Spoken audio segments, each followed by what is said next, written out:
Ceļa stāsti. Īsti dzīves ceļi, īsti stāsti. Esiet sveicināti Eiropas parlamenta vēstnieku programmas Madlīnas vidusskolas vēstnieku podkāstā Ceļa stāsti. Es esmu Līna, un šodien mēs parunāsim par to, kā ir ceļot ar Discover EU, doties Erasmus Plus mobilitātēs un būt daļai no Madlīnas vēstniekiem. Šodien man patiesi gods uzņemt Ievu Rābi. Čau, Ieva! Čau! Cik zinu, tu diezgan nesen esi atgriezusies mājās, un šķiet, ka ir īstais laiks parunāt par visu, ko esi piedzīvojis.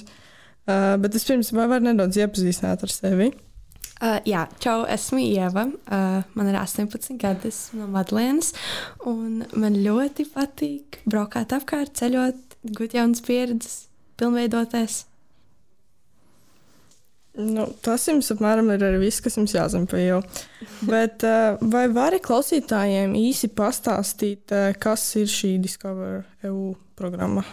Tātad tā ir Eiropas programma, kur var pieteikties 18 gadnieki visā Eiropā un bez maksas apceļot Eiropu ar vilcieniem, ar autobusiem, ar kuģiem, bet pārsvarā tas ir tā kā vilcieni. Tur var ceļot mēnesi, un tad mēnesī ir 7 dienas, kad tu vari bez maksas izmantot vilcienus.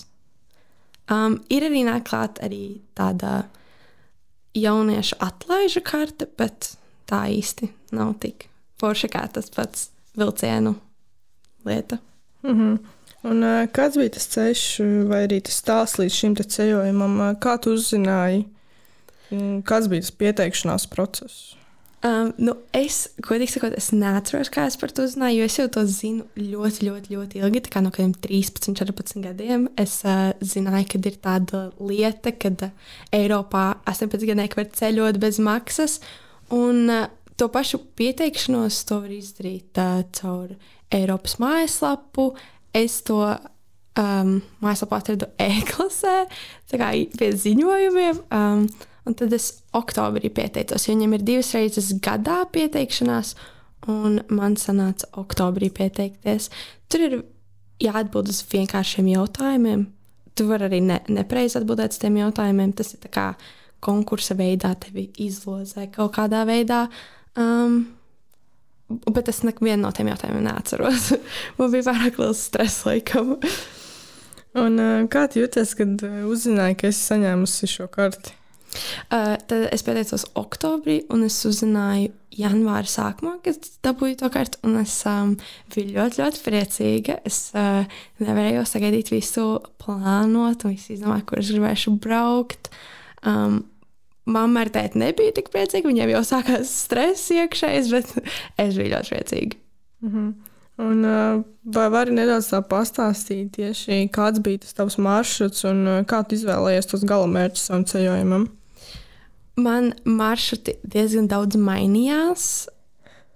Sākuma plānošanā es gribēju ļoti uz Portugāli aizbraukt, bet sākot plānot un skatoties tos visus vilcienus un tos ilgumus un visu tā, bija diezgan nereāli, manuprāt, aizbraukt.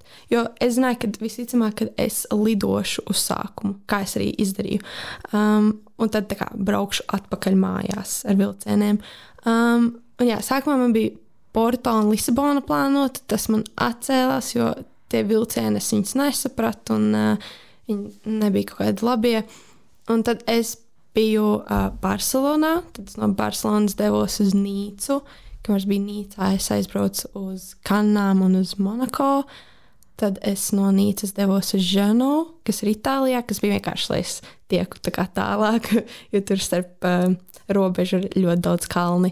Tad no Ženos es aizdevos uz Veronu, tad braucot projām no Veronas es piestāju Venēcijā, un no Venēcijas devos uz Ljubljanu, kamēr es biju Ljubljanā, es aizbraucu līdz Bleģa ezeram, un tad es devos uz Rijeku, Horvātijā, un tad uz Budapeštu un tā mājās.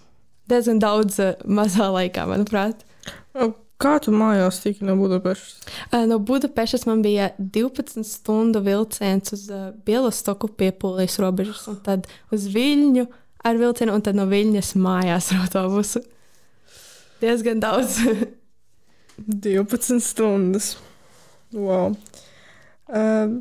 Vai var dalīties kaut kādu tādu neizmirstamu pieredzi no sava ceļojuma? Nu, neaizmirstamākās pieredzes, manuprāt, būs tie vilcieni, tā skriešana uz tiem vilcieniem, jo katrā valstī viņi mani bišķiņās pievīla, kavējās, man bija jāpārplāno viss, tāpēc neaizmirstami būs tas stress no tiem vilcieniem un visa tā cenšanās visu paspēt un organizācija, kamēr tu esi vēl vilcienā un viss tāds. Pēdējā brīža tādi lēmumi, ja? Jā. Ašās maiņas domu. Un kādi bija tie lielākie izaicinājumi bez šīm plānu maiņām, ar kuriem tu saskāries ceļojuma laikā? Es, manuprāt, saskāros ar tādu iziešanu no savas komforta zonas, varbūt tās cenšanos tur sadraudzēties ar svešiem cilvēkiem, uzticēties uz tām pāris dienām, ka mēs tur esam, ka mēs varētu kaut ko kopā padarīt. Jā, tā visvairāk tā kā sadraudzēšanās un izlikšana sevi tā kā pretī viņiem. Bet vai nebija kaut kāda problēma, piemēram, ar tām pašām, valodas barjerām? Nē, tāpēc, ka lielākā daļa cilvēku, ko es satiku, bija austrālieši.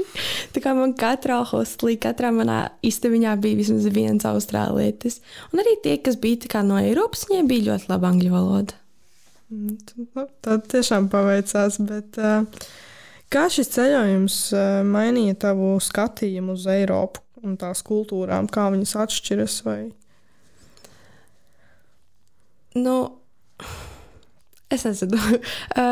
Bija ļoti interesanti redzēt, kā viss notiek varbūt tās citās vietās, jo man nebija vēl bijusi tik liela tā kā pieredze citās valstīs, kā es tagad šo ieguvu.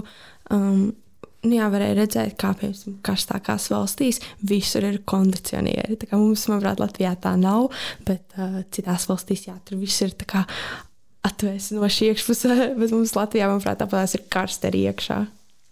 Bet paši cilvēki, viņi arī kaut kā atšķirās, vai? Jā, bija ļoti daudz draudzīgāk nekā mēs šeit. Ļoti bija, piemēram, Francijā vienā veiklā man sieviete kaut ko palīdzēja, tad es kaut ko nesapratu, bet, manuprāt, Latvijā tā neviens nedarītu. Tā kā bija draudzīgāk mazlietiņās un jaukāki. Un kā tu sagatavojies savam šim ceļojumam? Vai bija kaut kādi īpaši soļi vai tādi punkti, kas jāizdara? Vai, nezinu, tur jānopērk tas un tas?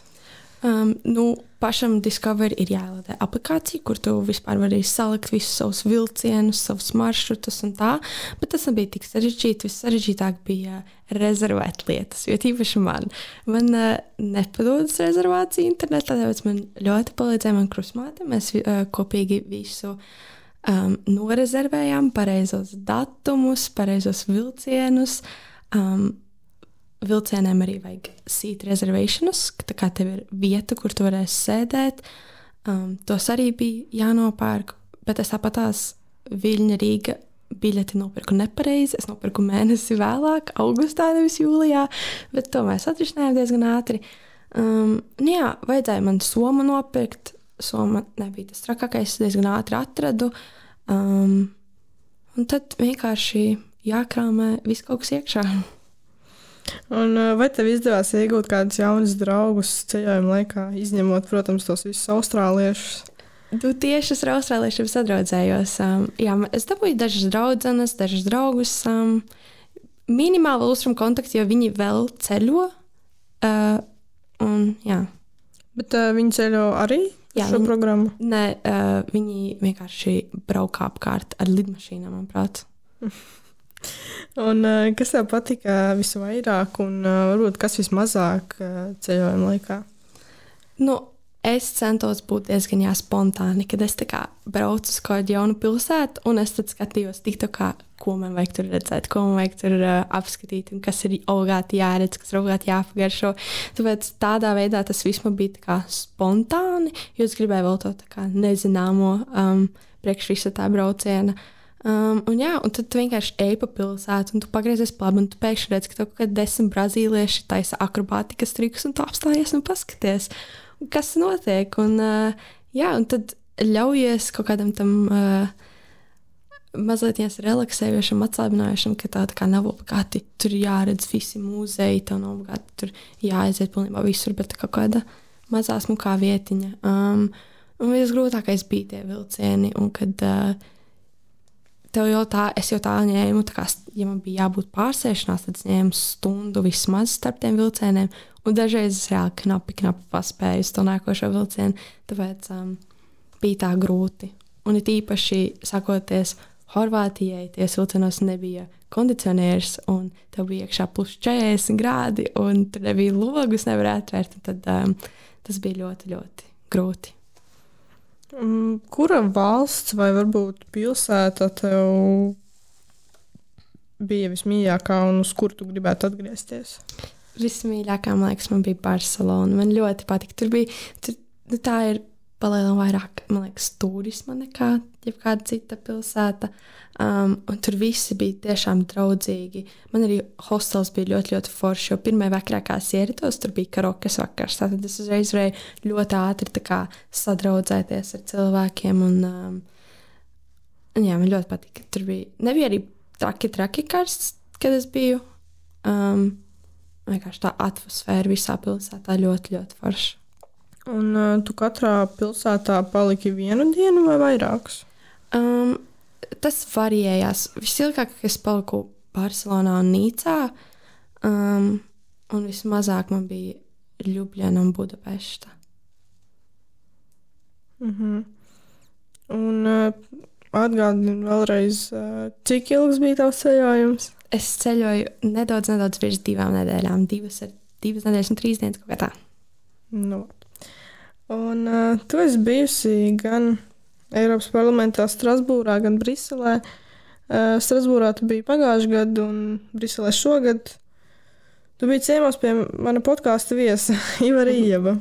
Jā. Un es vēlos jautāt, kā tu nonāci līdz šādai iespējai? Šāda iespēja man radās novembrī, un vienkārši skolotāji piedāvāja vēlēties pārstāvēt mūsu skolu, braukt ciemos pie Ieba. Man bija tas, protams, tas vēlos. Kāpēc gan ne? Jo ir zināms, ka Ivars Iebs pats aicina jauniešus un aicina viņam pat, man liekas, diemot Instagramā, atbraukt ciemos. Tā kā tev bija nedaudz savādāks ceļš. Jā, tur bija arī no citām vēstnieku skolām. Tieši jaunieši. Un jūs pieņemu, ka jūs satikāt viņu? Jā, mēs satikām. Mēs vēl ar viņu uzfilmēju video. Jā, es teicu sveicēju manai mammai tētim. Okay, un jūs tur bijāt cik dienas? Mēs tur bijām 3 dienas, mēs tur bijām ilgāk 1 dienu nekā parasti. Viņi tur ir, ka mums bija tā kā pilnībā viena brīva diena, kur mēs ar klases biedriem, jūs bijat klases biedriem, mēs pastaigājām apkārt pa Briseli, visu kaut ko paskatījāmies. Tā. Un šajā, tā teikt, vizītē, ko jūs darījāt vispār? Nu, mēs mazlietiņās izstaigājām parlamentu ēku. Mums mazlietiņās pastāstīja, kā viss notiek tieši Briselē, atšķirībā varbūt tās mazlietiņās no Strasbūras, kā viņi tā kā plāno, kādi tā kā sapulces notiek Briselē un kādas notiek Strasbūrā. Un tad mēs iegājām tajā planērijumā, ja viņi tā sauc, jā, tur mēs iegājām, pasēdējām, pastījāmies. Un tas bija palielin viss. Viņš tur varēja atsevišķu skaitu cilvēku ievest vēl dziļāk tajā visā ēkā, bet tur jau pieteicās visi citi pirms mums, un tad mēs netikām. Bet tāpēc bija ļoti iespaidīgi salīdzināt Briseli ar Strasbūru. Un jūs tad 3 dienas staigājāt pakaļ Iebam, vai? Nē, tikai to vienu. Mums bija plānots arī tā kā kopīgas vakariņas visiem, bet viņas nenotika. Kaut kas viņiem tur bija sapulces svarīgi vai kaut kas tāds. Žēl. Jā. Bet kāda bija tava pirmā reakcija vispār ieejot Eiropas parlamentā ēkā gan Strasbūrā, gan Briselē? Strasbūrā mēs bijām ar ļoti simtiem daudz citiem jauniešu, un redzēt, kā visiem, tā kā no visādām vietām ir tāda viena kopīga lieta kā Eiropa, ka mēs tā kā gribam, mums ir viedokļi par Eiropu un kaut kas tāds, un kā mēs to varam diskutēt, tāpēc tas bija tā kā diezgan tā kā mindblowing, ka tā kā tik daudz cilvēkiem tāda lieta rūp. Un tad Briselē mēs nebijām tik daudz, bet es varēju salīdzināt ar savu reakciju ar, piemēram, pieaugušu vīriešu vai pieaugušu sievietes reakciju, kā mums tā kā kaut kas tāds asociējas un cik mums tas ir svarīgi. Un ko tu iemācījies varbūt no savas pieredzes Eiropas parlamentā? Ka nevajag braukt ar liftiem vai ko? Tāpēc es nezinu, kas ar liftiem bija. Ar liftiem nekas nav bijis, var apmaldīties Eiropas parlamentā bieži, bet... Nē, mēs neapmaldījāmies. Vēlreiz kāds bija jautājums. Nu, tu iemācījies, ka Eiropas parlaments ir liela ēka un...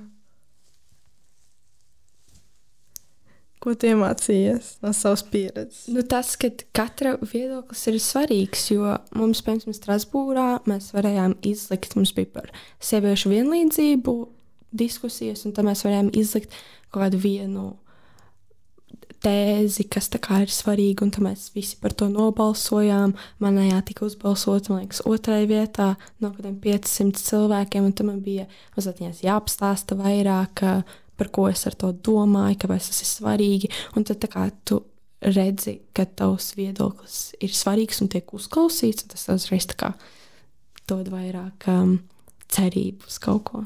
Un vai tev ir bijusi iespēja tikties ar kādiem citiem Eiropas parlamenta deputātiem vai tādiem citiem svarīgiem cilvēkiem? Jā, es pirms 2 gadiem satiku Robertu Metsolu Rīgā. Viņa devās pie 100 Latvijas jauniešiem.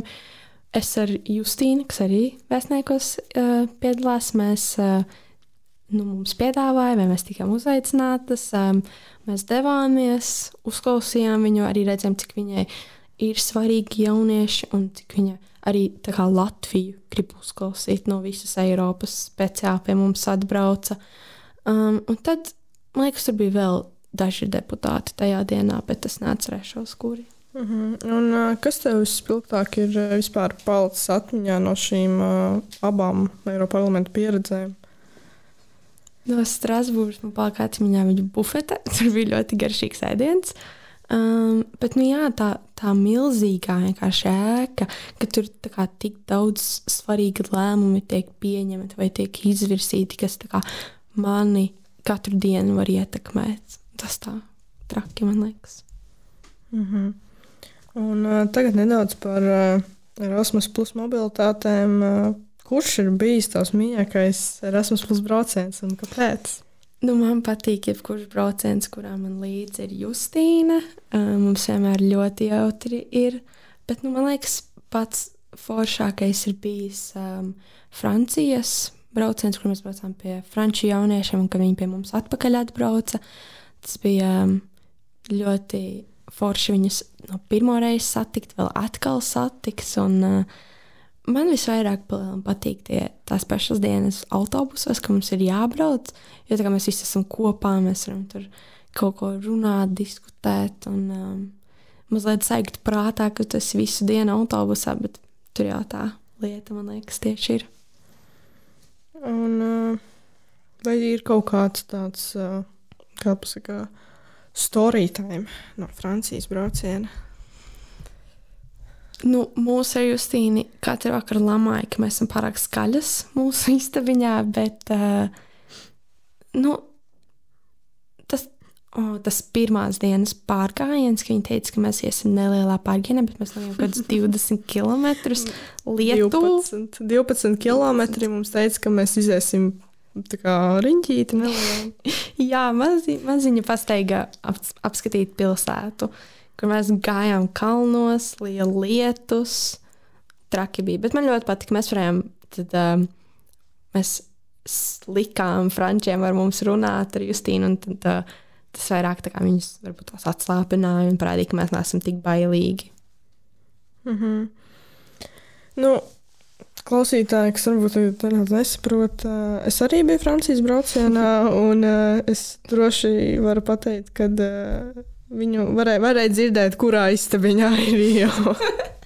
Tas ir viss, ko es teikšu. Bet kādi bija tavi tādi galvenie mērķi un cerības piedaloties Erasmus programmā? Vai tā bija tāds mērķis tā kā iegūt jaunus draugus vai apskatīt pilsētas?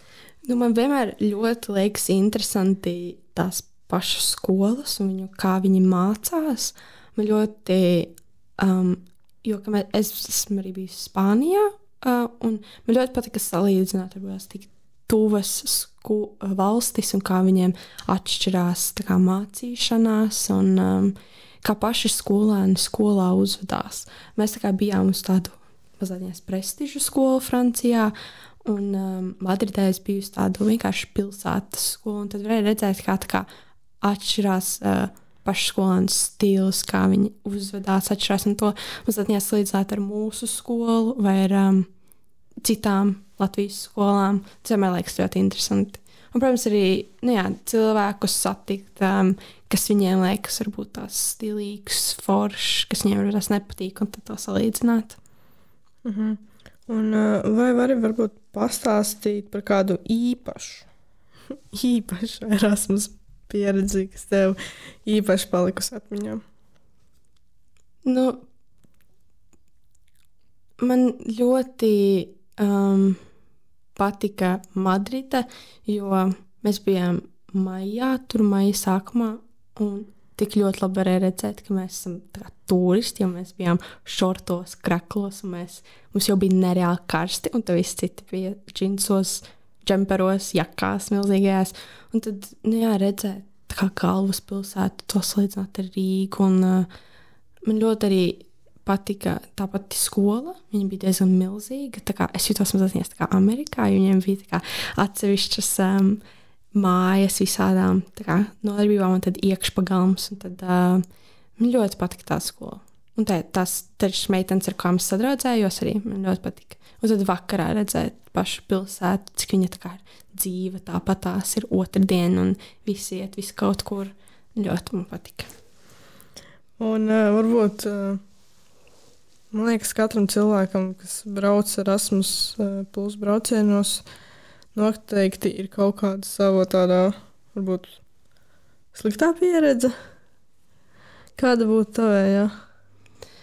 Nu, dažreiz, katru reizi gandrīz, varbūt tās skolas līdz galam nav sagatavojušās, ka viņas kā mēs atbraucam un viņi nezin, ko darīt.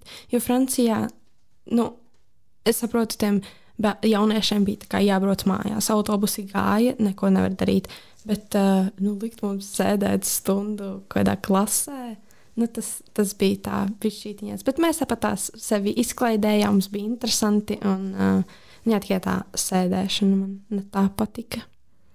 Un ko tu ieteiktu citiem jauniešiem, kuri vēlas piedalīties Erasmus plus programmā? Noteikti ir jāpiedalās, ir ļoti, ļoti daudz un dažādas Erasmus programmas, ir īpaši tagad vasarās, ir tā kā tie brīvprātīgie darbi, kur tu vari pieteikties uz jebkuru gandrīz Eiropas valsti, aizbraukt tur, tev būtu līdz noteiktam skaitam atmaksā tavu ceļa biļeti uz un atpakaļ, un tad tu nedēļu paliec kaut kādā vietā. Man tikko draudzene bija Itālijā, viņa sūtīja video, tik forši izstāst, ka tā kā ar 20 citiem jauniešiem no jebkurienes Eiropā nedēļu kopā pavadi. Arī Discover EU ir tāda lieta kā meetupi, kur tev noteiktu dienu skaitu, parasti tas ir kaut kāds 3 dienas. Vienkārši tā kā esi nometnē. Es ar ļoti daudz citiem jauniešiem, arī 18 gadiem, kas ir tieši tajā pašā programmā, un tad tur aizved kaut kur, tev ir baro, tev ir naktsmītnes pa brīvu, un tas tā kā caur tiem mītuviem var izceļot tiešām tā kā pa brīvu. Un kādi varbūt ir tavi tādi tuvākie vai tālākie nākotnes plāni tieši saistībā ar šo ceļošanu vai Erasmus plus programmu, vai tu to turpināsi? Jāsaka, es obligāti gribu turpināt. Es ļoti gribu tos nedēļu tā kā īsos vai ilgos brīvprātīgos darbus darīt. Jo man liekas, līdz 30 gadiem tu vari kopā 1 gadu būt vienkārši brīvprātīgais. Un tad pēc tam, kad tu izpildi kaut kādu šo brīvprātīgo darbu, tu arī pieteikties Eiropieris. Latvija ir tāda lieta, un tas varbūt tās ir mans sākotnes pants, kur es vēlos iesaistīties un tā. Jā, un vai tu vari nedaudz pastāstīt klausītājiem, kādas ir tavas sajūtas tagad aizejot no Madlēnas vēstniekiem? Es būšu ļoti bēdīga, jo jūs turpināsiet nākošais gadu braukt visādos apmaiņas programmās, un es tikai skatīšos, un asariņa tecēs. Bet nē, esmu ļoti priecīga, kad man bija tāda iespēja. Visos procesos, kuros es biju, es no katra kaut ko paņēmu, un no katra bija kaut kāda jauna gūta pieredze, kā varbūt tās netik daudz drēbes likt čemodānā, vai varbūt tās ne visu vajag kaut kur aiziet un var arī relaksēties vienu vakaru. Un es to noteikti gribu turpināt, ka es vēlos braukt vēl visu kaut kur, līdz kamēr man ir iespēja un es varu pieteikties. Un tas, manuprāt, ir ļoti svarīgi zināt, kad ir tev tāda iespēja, ka tu vari vienmēr pieteikties un ka tas ir jāizmanto, ja tas ir pa brīvu, kāpēc nē. Ļoti daudz tādas lietas ir arī Latvijā, ka, ja tu kā tālu nekur negribi braukt, tu vari Latvijā palikt un tev atbrauc no citām valstīm cilvēki. Un kādas ir tās galvenās mācības, kuras tu esi guvusi no šīm savām starptautiskajām pieredzēm? Kā varbūt tās parādīt sevi, ka tā kā, un arī tā pati iziešana no komforta zonas. Es tā kā esmu tāda mazliet introvertiska, bet tajā pašā brīdī esmu ekstraverts, un ja man ir tā kā pareizie cilvēki apkārt, es varu būt milzīgākais ekstraverts, un tad, ja izlikt sevi no tās komforta zonas, ir tā kā pats, ko esmu iemācījusies, un gandrīz vienmēr jāsaka jā visam. Un, tādu pieredzes vairs nekad tādu pašu neiegūšu. Vienmēr būs kaut kas jauns un kaut kas, ko aizlikt aiz auss un atcerēties. Un ko tu vēlētos pateikt jauniešiem, kuri vēl nav izmantojuši šīs iespējas ceļot un mācīties ar Discover EU vai Erasmus Plus programmām? Obligāti tas ir jāizmanto, kamēr vēl var. Tāpēc, ka tādu pieredzi mēs neiegūsim šeit, tādu pieredzi mēs neiegūsim nekur skolā, universitātē, nekur citur, kādos pulciņos, hobijos vai nekur, tā kā, jebkas cits var mazliet pagaidīt. Un arī vienmēr var atrast sev un pielāgot sev tās programmas, jo viņas ir tik daudz un tik dažādas, kad, manuprāt, katrs kaut ko priekš sevis atradīs, un tas ir obligāti jāizmanto. Un žēl, ka jaunieši Latvijā rūtās tik daudz par to nezin, bet arī mums par to tik varbūt tās plaši nestāsta. Un tāpēc tas ir jāsaka visiem draugiem, visiem, kam tas zina. Liels paldies, ka atrad laiku šeit sarunai. Ar jums kopā biju es, Linda, un neviens cits kā Ievrābe. Jā, paldies! Uz tikšanās nākamajā epizodē.